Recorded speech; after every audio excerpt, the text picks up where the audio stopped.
ಚರ್ಚೆ ಮಾಡುವಂಥ ಸಮಯ ಅಲ್ಲ. ಯಾರು ದುಃಖದಲ್ಲಿದ್ದಾರೆ, ಯಾಕಂತಂದರೆ ಸೂತಕದ ಛಾಯೆ, ಸಂಭ್ರಮದ ಆಚರಣೆಯ ಸಂದರ್ಭದಲ್ಲಿ ಸೂತಕದ ಛಾಯೆ ಇದೆ.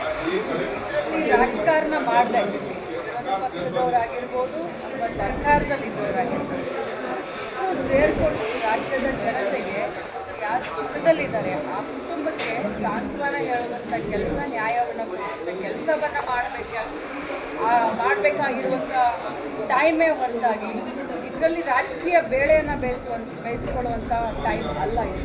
ನಾನು ಸುಮಾರು ಮಾಧ್ಯಮದಲ್ಲಿ ಬೆಳಗ್ಗೆಯಿಂದ ನಿನ್ನೆ ರಾತ್ರಿಯಿಂದ ಏನು ತಾವೆಲ್ಲ ಬಿತ್ತರಿಸ್ತಾ ಇದ್ದೀವಿ ನಾನು ಗಮನಿಸ್ತಾ ಇದ್ದೀನಿ.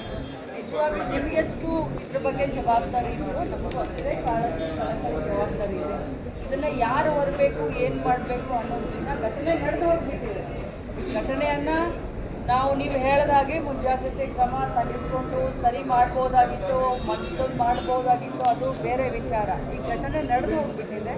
ಇದನ್ನ ಇನ್ನು ಹೆಂಗೆ ಸುಧಾರಣೆ ಮಾಡಬೇಕು, ಹೇಗೆ ಇದನ್ನು ಪಾಪ ಸಾಂತ್ವನ ಹೇಳಬೇಕು, ಅವ್ರಿಗೆ ಏನು ಹೇಗೆ ಯಾವ ರೀತಿ ನ್ಯಾಯ ದೊರಕಿಸ್ಬೇಕು ಆ ಪ್ರಯತ್ನ ಮಾಡಬೇಕು.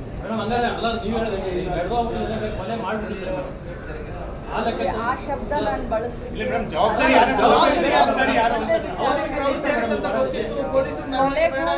ಸಂಬಂಧ ಬೇರೆ ಬೇರೆ. ಯಾಕಂತಂದ್ರೆ ಇದು ಅಚಾನಕ್ ಆಗಿ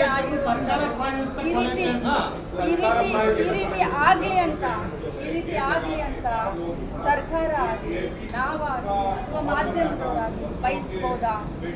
ನಾವೆಲ್ಲ ಜವಾಬ್ದಾರಿ